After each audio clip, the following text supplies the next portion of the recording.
Je suis ton papy. J'ai pécho des gonzesses quand j'étais jeune. Et ouais. 1, 2, 3, nous irons au bois. 4, 5, 6, bon, chercher des saucisses. 7, 8, 9, bon, c'est de la merde, voilà.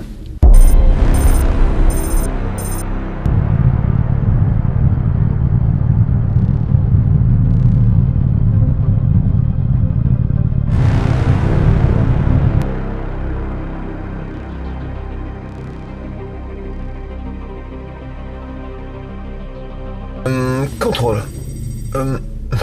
Pourrais-je avoir un cappuccino?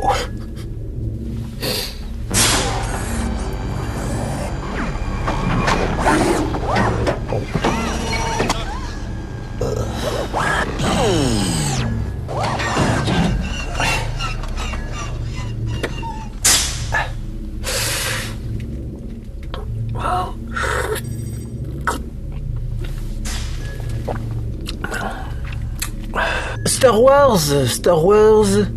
Star Wars. Star Wars. Star Wars. Star Wars. Star Wars. Star Wars. Star Wars. Star Wars. Star Wars. Star Wars. Star Wars. Star Wars. Star Wars.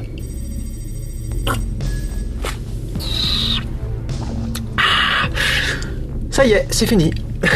Et ne me sortez pas oh non, tu n'es qu'un haters, attends de voir le 10 pour juger. Non, la trilogie est finie, hein, il n'y aura pas de 10. Nous voici donc à un moment historique. La conclusion, et c'est une première, d'une trilogie de trilogie. 3 x 3, 12 et 2, 7, 74 égale 9. Chiffre sacré chez les Égyptiens, le 9 est aussi le nombre de vies des chats. De là à faire un lien avec le complot des chats, il n'y a qu'un pas. Devenue la saga la plus collector de l'humanité, et référence transgénérationnelle, intercontinentale de pop culture, tout le monde connaît R2D2, Dark Vador, Chewbacca, Monsieur Spock, tout ça, voilà. Mais je trouve que Star Wars a perdu de son authenticité geek. Pas tout à voir. Cette relecture space opéra du monomythe restera pour longtemps dans les mémoires collectives. Donc, événement. Puisque... Alors événement, bon, on avait déjà eu la prélogie. Et bon sang de p***, bordel de dieu de p***, c'était quand même pas compliqué de faire moins pire que la prélogie. Tous les défauts ont été répertoriés dans plus de 70 systèmes solaires, et ce, depuis 20 années de vos années terrestres. Elle était moche, cette Prilo. Ah ouais. Il y avait Jar Jar Binks. C'était mal joué. Les personnages étaient incohérents. Et il y avait Jar Jar Binks. Mais au moins, elle expliquait un truc, l'ascension de Palpatine, et puis elle développait l'univers. Un point pour ça, quand même. Et grâce au progrès technique, cette trilogie 7-8-9 a pour mérite d'être au top de la réalisation. Faut admettre, c'est plaisant, ça en fout plein la vue. On aura de jolis fonds d'écran pour se consoler. Et le gros souci, c'est la nouvelle histoire. C'est pas à la hauteur. C'est scénaristiquement bâclé, bourré d'idées de merde, incohérent, et surtout incohérent d'un épisode à l'autre. Faut dire aussi qu'on se demande bien pourquoi ils ont pas confié l'intégralité de l'écriture des 3 épisodes au même groupe de personnes. Truc con, quoi. J.J. Abrams fait le 7, le 9, mais pas le 8. Idée de merde numéro 349. Faire réaliser l'épisode central de la trilogie, à savoir l'épisode pivot, le plus riche en intrigue, par un autre. Scénario compris. Et je vais pas en remettre une couche sur le 8 et Rian Johnson. Et je vais vous surprendre, je vais même le défendre pour la première fois. Alors je pense qu'à bien y réfléchir, son envie de tout péter était due au très mauvais départ qu'était le réveil de la force. Parce qu'en fait, ce qui flingue vraiment cette trilo, c'est le 7. C'est le premier épisode qui lance ce truc. Tu vois, si tu rates le démarrage, tu rates la course. Le 7, le réveil de la force, quoi. Un reboot fanservice au scénario incohérent et gratuit, à l'enjeu pauvre et fainéant. Avec que des persos mal écrits. Donc Kylo Ren est la plus belle pièce, hein. Et Adam Driver peut se donner tout le mal qu'il veut. Non, ça ne matche pas. C'est tout. Avec ou sans casque. D'ailleurs, le casque aussi est moche, hein. Il n'est pas le casque de la situation. C'est tout. Voilà. Et puis tous les autres. Oh my god. Finn, il y avait de l'idée, le Stormtrooper qui déserte.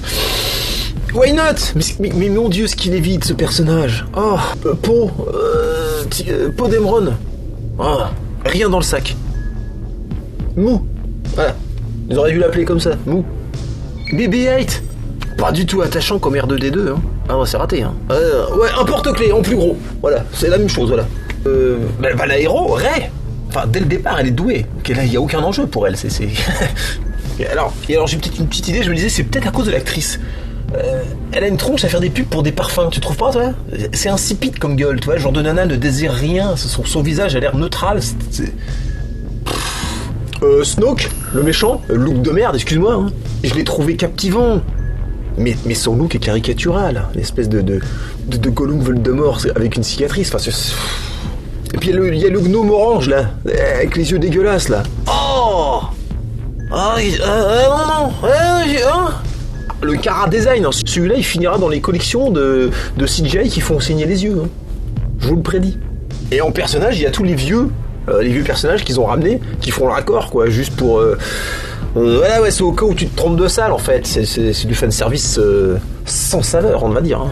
Ce qui me surprend plus, c'est l'absence de qualité d'écriture du set, malgré la présence de Laurence Kasdan au scénario. Le mec qui avait coécrit le 5 et le 6, c'est les meilleurs épisodes. Bon, je vais être gentil, il y a 2 choses à sauver dans le set. Le combat de sabre dans la neige, pour l'esthétique, et les lumières des sabres qui se reflètent pour la première fois. Bah ouais, un sabre ça se respecte, mais ça éclaire aussi, tu vois. Ça fait plus vrai. Et puis aussi pour la scène finale avec Luke, où Rey, en tendant le sabre, fait une scène en double lecture, parce que vous avez d'un côté le personnage Luke qui hésite à reprendre du service, bon voilà, et vous avez de l'autre côté l'acteur Mark Hamill qui se voit contraint, malgré tout, d'endosser le seul rôle de sa vie, celui de Luke Skywalker. J'ai bien aimé. Voilà, 2 passages, ça fait 2 sur 20. Voilà, c'est pas énorme, mais c'est déjà ça. Et ce qui me rend dingue, c'est l'énigme. Comment ils font pour se vautrer à ce point? Parce qu'il y a un truc que j'adore regarder, c'est les cinématiques de jeux vidéo.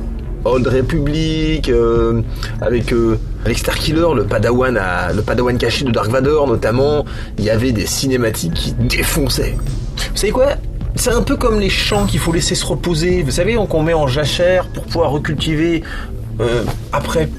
Star Wars, je pense qu'il faudrait laisser reposer la bête là, parce que trop de surexploitation fait que le truc il en peut plus, quoi. C'est entre les jeux vidéo, les animes, les séries, les films. On a l'impression que tout le monde veut s'arracher le jouet pour pouvoir jouer avec. Vous voyez? C'est comme des gamins, quoi, tu vois. Mais à force de tirer dessus, toi, ils vont le péter, c'est évident, quoi. D'ailleurs, voilà, l'engouement est à la baisse. Bon, les gens s'en tapent, hein. Zéro excitation pour certains. On est à la limite du non-événement, hein, comme pour Solo. Impensable, n'est-ce pas? C'est Star Wars.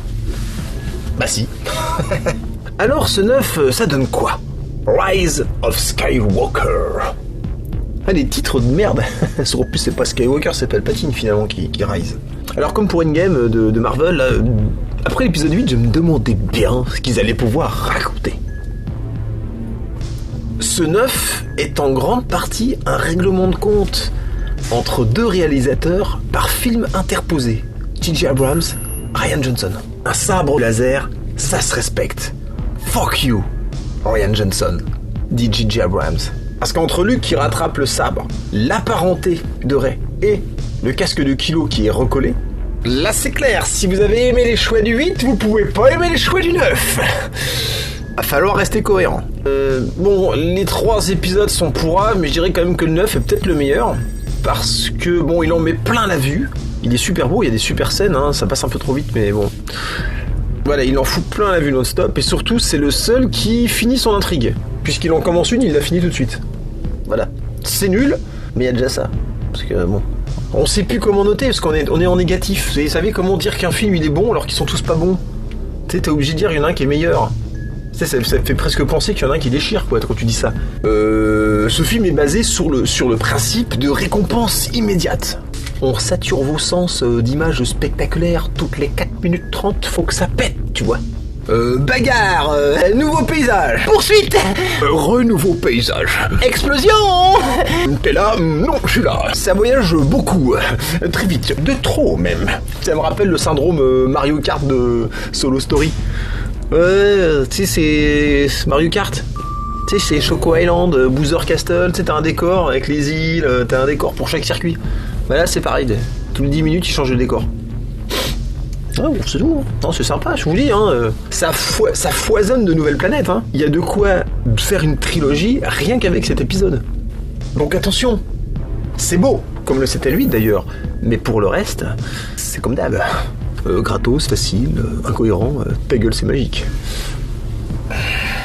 Donc, allez, hein, on commence, on y va joyeusement. Hein, au bout de 10 minutes, empereur. Allez hop.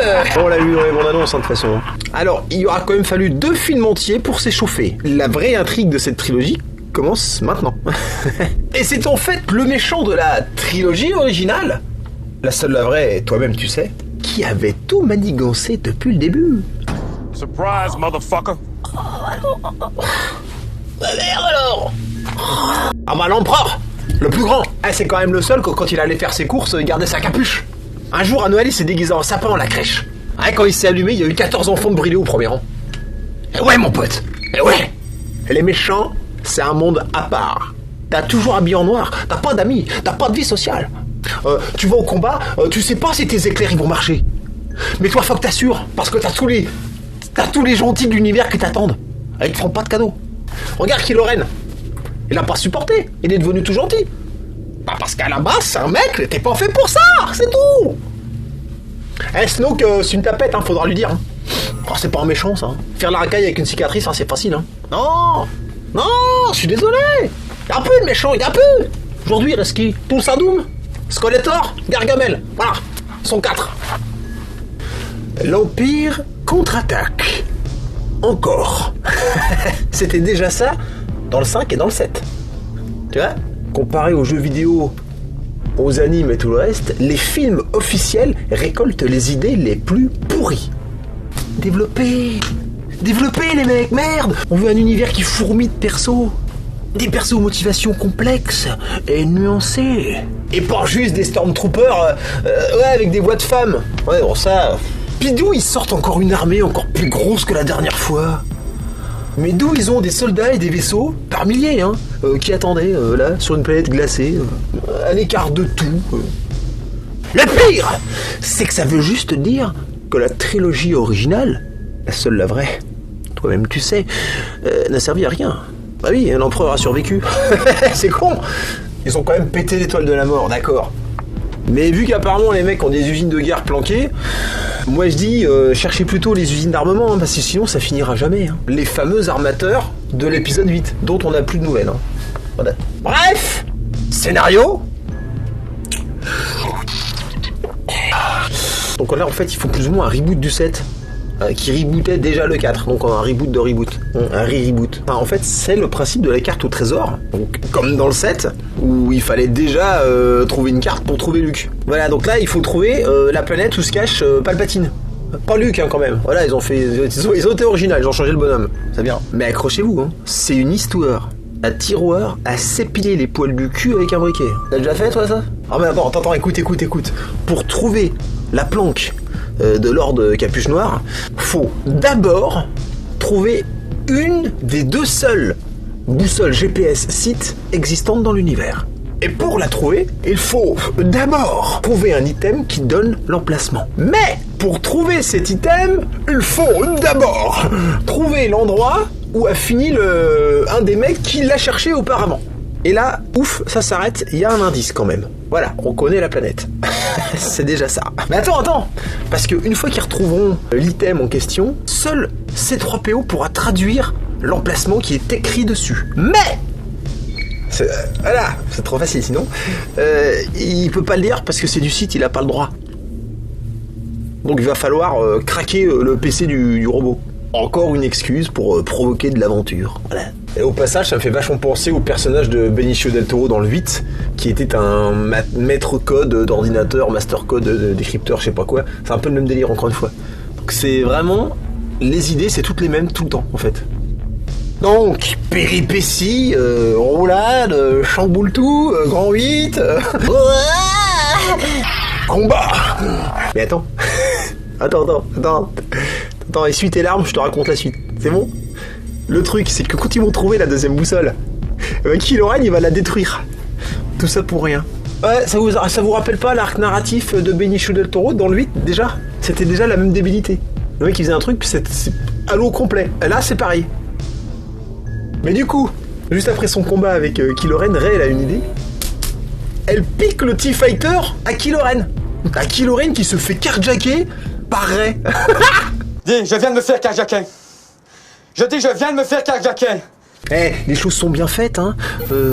Parce que dans le T-Fighter de Kylo Ren, il y a encore la première boussole, justement. Non mais quel con! Le mec vient les empêcher de trouver la deuxième, et il fait quoi? Il vient sur place en apportant la première. Puis en laissant évidemment les clés de contact sur le camtar, hein. Voilà. Kylo, roi de la boulette. Excuse-moi, hein, le con. Hein. Et Adam Driver peut mettre toute l'émotion qu'il veut. Hein. Ce perso est à chier. Voilà.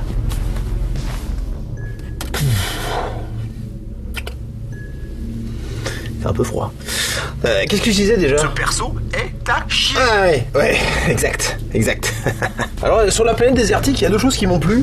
C'est quand Rey elle affronte le premier vaisseau de Kylo Ren et qui lui coupe une aile comme ça en faisant un salto. Bon, c'est de la cascade, mais c'est pas dégueu. Franchement, j'ai trouvé ça sympa. Et bien sûr, j'ai adoré le moment où la navette avec Chewbacca dedans explose. Je me suis dit, putain, ils l'ont fait. Ils ont buté Chewbacca. Ça commence à me plaire. Mais non, en fait, il est pas dedans. Les mecs, ils font un truc bien, puis juste après, ils disent non, mais c'est pas vrai, en fait. On n'a pas fait un truc bien, hein. Non, on va faire un truc nul. Autre incohérence, d'ailleurs, parce que Rey, par la suite, sentira la présence de Chewbacca dans le Star Destroyer, qui est assez loin, d'ailleurs, hein, mais ne sentira pas que Chewbacca n'est pas dans cette navette à ce moment-là, qui est beaucoup plus près. Voilà, ils ont des pouvoirs qui marchent pas, c'est un peu ça tout le long pendant cet épisode, c'est un peu ça tout le long. Hein. Ils ont des pouvoirs qui marchent à des moments, puis des fois ils s'en servent pas ou voilà. Donc ils vont aller sauver Chewbacca sur le Star Destroyer.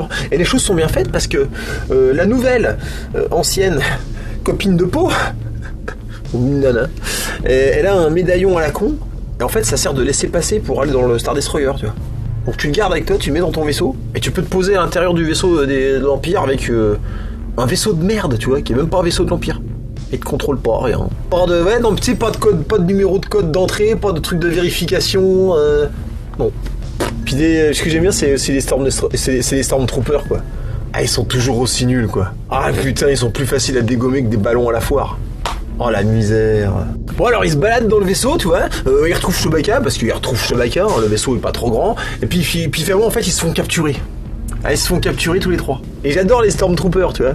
Les mecs viennent de se faire buter au moins 10 de leurs potes, hein, tu vois. Quand ils ont Chewbacca, Poe et Finn au bout des fusils, ils les butent pas. Non, ils font oh, lâchez vos armes, hein. Allez, hop. On arrête là de rigoler maintenant. Il y en a marre, hein. Stop là, hein. Vous tuez tout le monde là. Là on va être sévère maintenant. Là on va plus rigoler là. Là on va peut-être plus rigoler dans pas longtemps. C'est peut-être fini qu'on rigole plus là. Mais putain, butez-les direct. Vous les avez au bout du fusil. Tout ça qu'en plus, l'ordre qu'ils vont avoir juste après, c'est de les exécuter. Complètement débile, tu vois. Ah, on va prendre notre temps avant de les fusiller. Ouais, on va faire une petite balade là jusqu'au local à la poubelle. Ah, ça tombe bien. En plus, Finn il connaît le chemin. Hein. Donc là. Allez.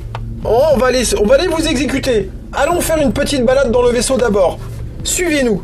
Là. On s'en doute qu'ils vont se faire libérer. C'est nul.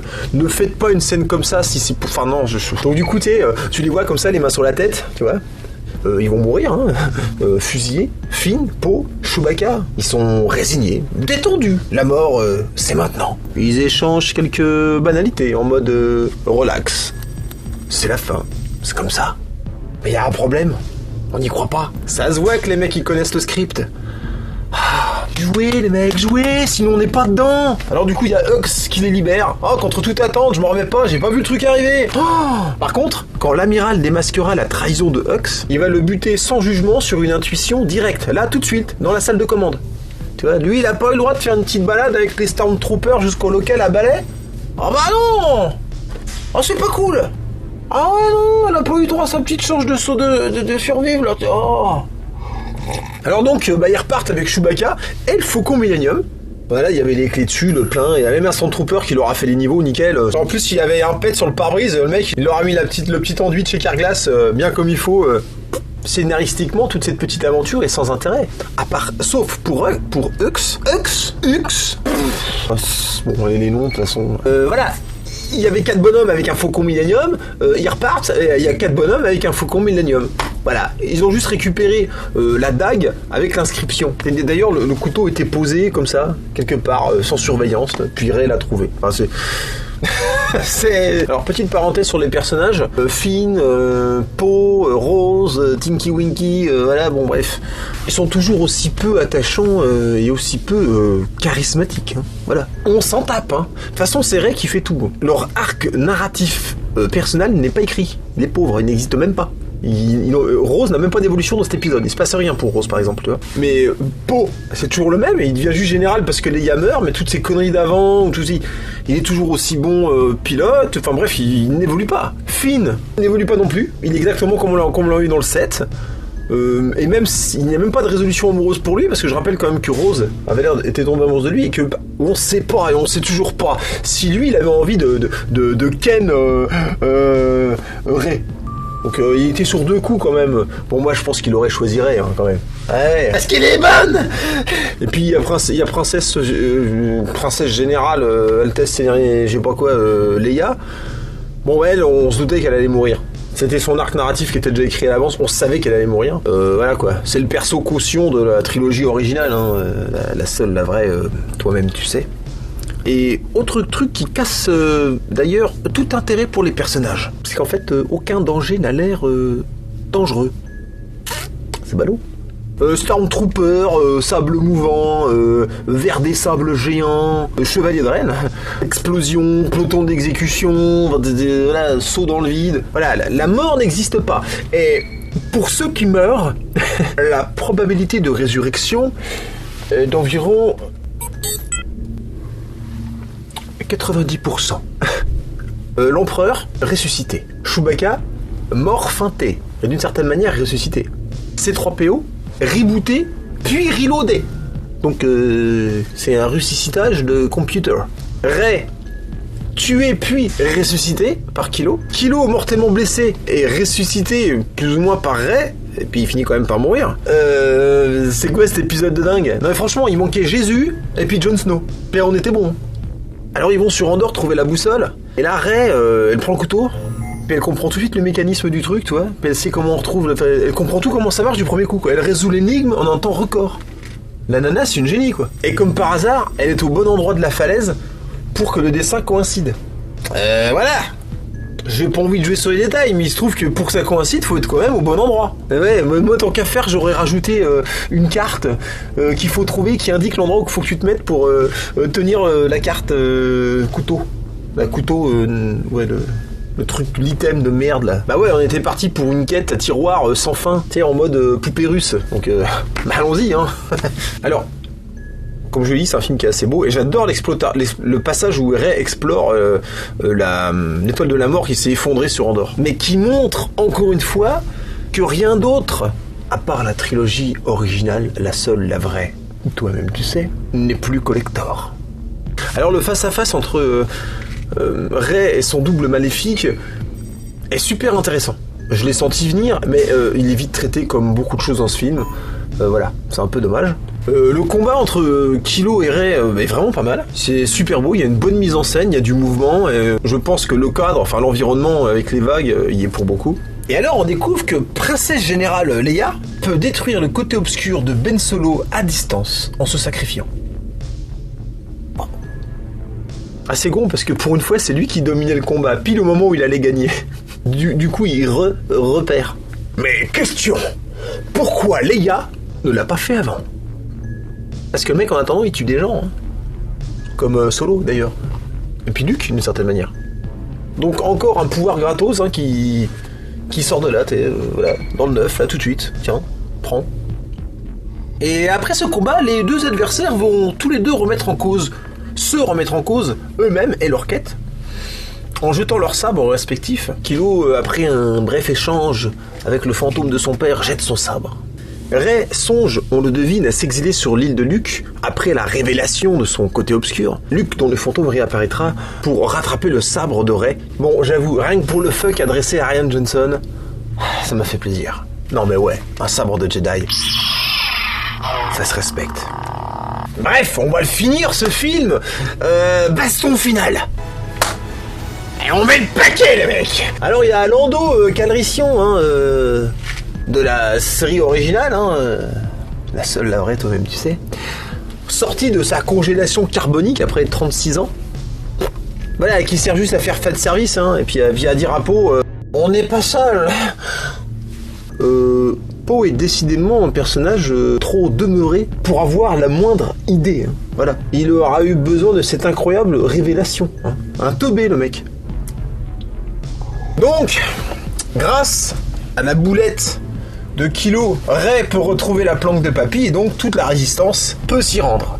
Voilà, il décide donc d'attaquer l'armée du Dernier Ordre, comme ça qu'il s'appelle. C'est nouveau. Non, parce que l'ancien c'était le Premier Ordre, donc techniquement celui-ci c'est le Deuxième Ordre, puisqu'il arrive après le premier. Logique, le dernier est donc le second. Enfin, le troisième si je compte l'Empire tout court. Mais là pour le coup c'est le Premier Ordre qui porte mal son numéro. Bon. Alors le but de l'attaque des rebelles c'est de détruire une antenne. Ça vous rappelle pas un truc? Non? Voilà, c'est l'antenne d'Andorre dans le Retour du Jedi. Voilà. Non mais zéro idée, ils reprennent toutes les idées des épisodes d'avant. Nul! Puis ils y arrivent pas parce que les mecs ils y sont un petit peu allés à l'arrache. Tu sais, ils sont 3, tu vois. Alors t'as Poe qui déprime, oh désolé les gars, on va tous mourir, on va pas y arriver. Non. Non, Poe, on sait que tu vas survivre et qu'ils vont arriver. On est déjà parce qu'on a vu la bande-annonce. Voilà. 2, parce que tu joues très mal. Et puis 3, parce que dans ce film, de toute façon, personne ne meurt visiblement. Voilà. Ouais, alors, idée pourrie numéro 291, totalement hilarante, hein. L'assaut à cheval sur un Star Destroyer. Là, faut s'accrocher. Là, faut donner de votre personne. Non, je déconne pas. Il y a vraiment des chevaux qui débarquent sur un Star Destroyer.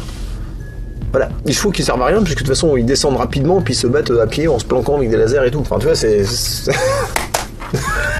En fait, j'ai failli oublier de parler des Chevaliers de Rennes, qu'on voit très rapidement au début de l'épisode, mais qui ne serviront quasiment à rien. Ils vont capturer Chewbacca au début, et après... Et c'est con, parce qu'ils ont de la gueule, et je dirais même que tu prends n'importe quel Chevalier de Rennes au hasard, tu vois, il a plus de gueule que Kylo Ren lui-même. Oui, je sais, c'est pas dur. Mais enfin, quoi là, c'est pour dire, tu vois. Voilà, c'est pas moi qui le dis. Mais non, en fait, rien de mémorable. Puis ils se font tous buter comme des merdes, par Kylo Ren lui-même d'ailleurs. Voilà, idée de merde. Ouais, il les tue tout seul, grâce à une téléportation de sabre d'ailleurs, de la main de Rey à la main de Kylo Ren. Ils peuvent se téléporter les objets dans ce film, dans la main. Bon. Bah, téléporte-lui une grenade, hein. Bah oui. Ouais, comme ça il est mort, puis c'est réglé. Elle est conne l'autre. Ah non, mais c'est génial, il y pense pas. Là, en 2 secondes, j'ai déjà des idées vachement plus vicieuses que les leurs. Hein. Ah, et puis Rey sauve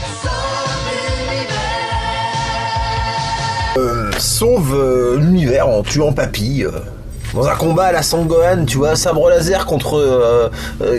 tu vois, lui retourne ses éclairs dans la gueule, et puis du coup, il se désintègre, tu vois. Un petit peu à la Sangohan contre Cell, tu vois. Bon... C'est pas fabuleux comme fin, franchement. Tu vois, elle retourne les éclairs de son grand-père dans sa gueule avec 2 sabres laser.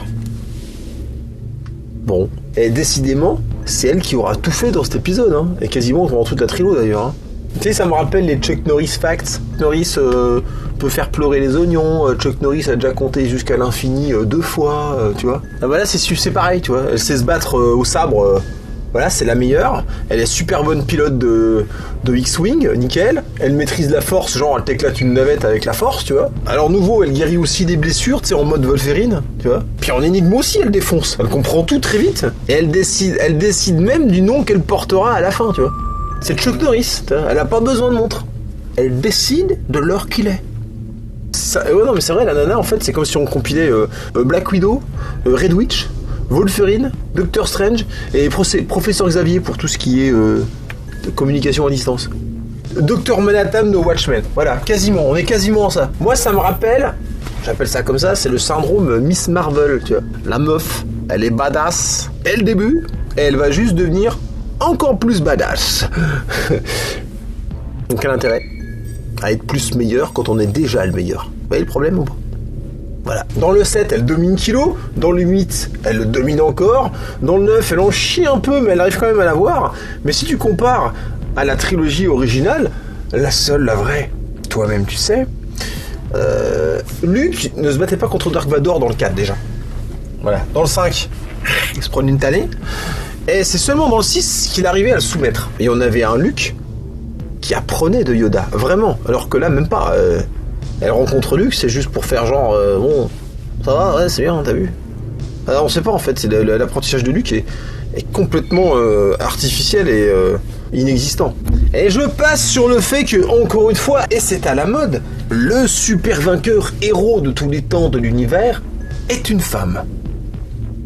Moi je dis juste que c'est pas un bon calcul commercial de la part de Disney.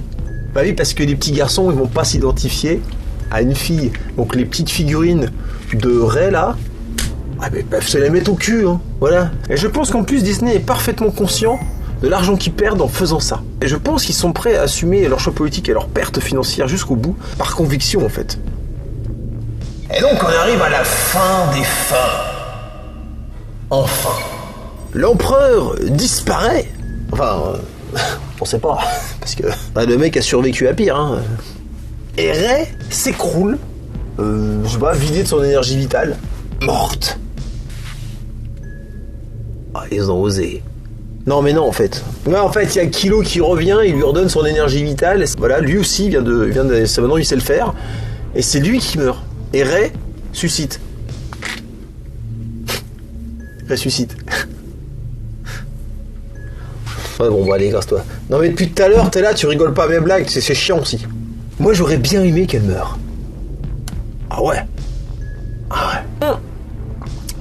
Kylo Ren, alias donc Ben Solo, aura été un bien piètre personnage, sans quête véritable, sans histoire crédible, et bien sûr et surtout sans charisme. Pas sûr que la tronche d'Adam Driver soit l'unique responsable, car tout dans son écriture, du début à la fin, semble artificiel et random. Comme tous les autres, ils ne sont que des enveloppes, des mannequins dans une vitrine, voilà, qu'on habille en méchant ou en gentil, au gré. Ça manque tellement de cette substance si rare au cinéma, qui fait toute la singularité des milliers de personnages auxquels on s'attache. Du tempérament, de l'accomplissement, de la finitude, des choix, des épreuves, tant de choses qui façonnent leur histoire. Bref, on a gagné. Scène de joie pourrie, 100% à chier. Ça doit vraiment être dur d'être acteur à ce moment-là. Allez, faites-vous des câlins, hein. 3, 4, action. Ouais, t'as raison. Nul. Fallait faire débarquer un chevalier de Rennes. Tu sais, comme à la fin de Piège de cristal. Quand il y a le blond, il est pas mort. Tu sais, il débarque de nulle part. Pour que ça saigne encore un peu. Enfin, encore. Pour que ça saigne... Enfin. Tu sais, il y a un mec caché dans les fourrages, toi, un Stormtrooper, avec une sulfateuse. Et puis le gars, il sort, toi, en mode...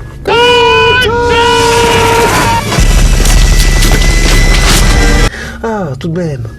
Rey retourne sur Tatooine, enterrer les deux sabres des deux frangins-frangines. Elle enterre les deux sables dans le sabre. L'inverse. Il n'y a plus qu'elle. Voilà. On va bien se faire chier maintenant. Tout le monde est mort. Mais elle en a profité d'ailleurs pour se faire un nouveau sabre laser double lame jaune. Qui a un super look d'ailleurs. Bah tu vois ça, c'est le genre de choses qui m'intéressent. J'aimerais bien voir ça, moi. C'est donc comment ils se les fabriquent, leurs sabres? On l'a jamais vu. On l'a jamais vu. 9 épisodes, on l'a jamais vu. Eh, t'imagines? T'ouvres un épisode de Star Wars sur un mec qui fabrique un sabre, tu vois. Un peu comme le générique de Conan le Barbare. Quelle puissance, quelle force, quelle... Putain, merde. Allô, Gigi? Hein? Ah, je sais, ouais. Ah, je sais, j'ai toujours des idées qui défoncent. Ah, si c'était pour m'appeler pour ça, c'était pas la peine d'appeler en même temps. Puis t'as une vieille qui passe. Y a pas tellement de gens qui habitent par ici, hein. Comment vous appelez-vous, mademoiselle? Et là t'as Ray qui balance. Murphy. Non, c'est pas dans le film là, c'est dans quoi ça? Non, c'est pas dans celui-là, non, c'est pas dans celui-là. Non, donc Ray, ouais, alors comment vous appelez-vous, mademoiselle? Donc la fille, elle fait... Mon nom est Maximus... non, c'est pas ça non plus. Donc ouais, non, ouais, voilà. En fait, non, Ray, donc, elle balance...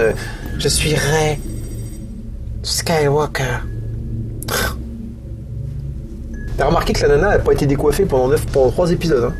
Elle a tout défoncé, elle a rien, pas une cicatrice, pas un bobo. Voilà, Miss Marvel, hein. Oui, alors techniquement, elle peut faire ce qu'elle veut, hein, madame, je change de nom. C'est une Palpatine, hein. Donc c'est Palpatine qui gagne, voilà. Du coup, toute la saga Star Wars tourne autour de Palpatine.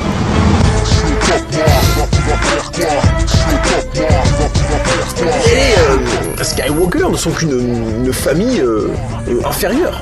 Star Wars, c'est pas la guerre des étoiles, hein. C'est l'ascension des Palpatines. De la prélogie à la postlogie, en passant par la trilogie originale, la seule, la vraie. Toi-même, tu sais. Star Wars is the Palpatine story.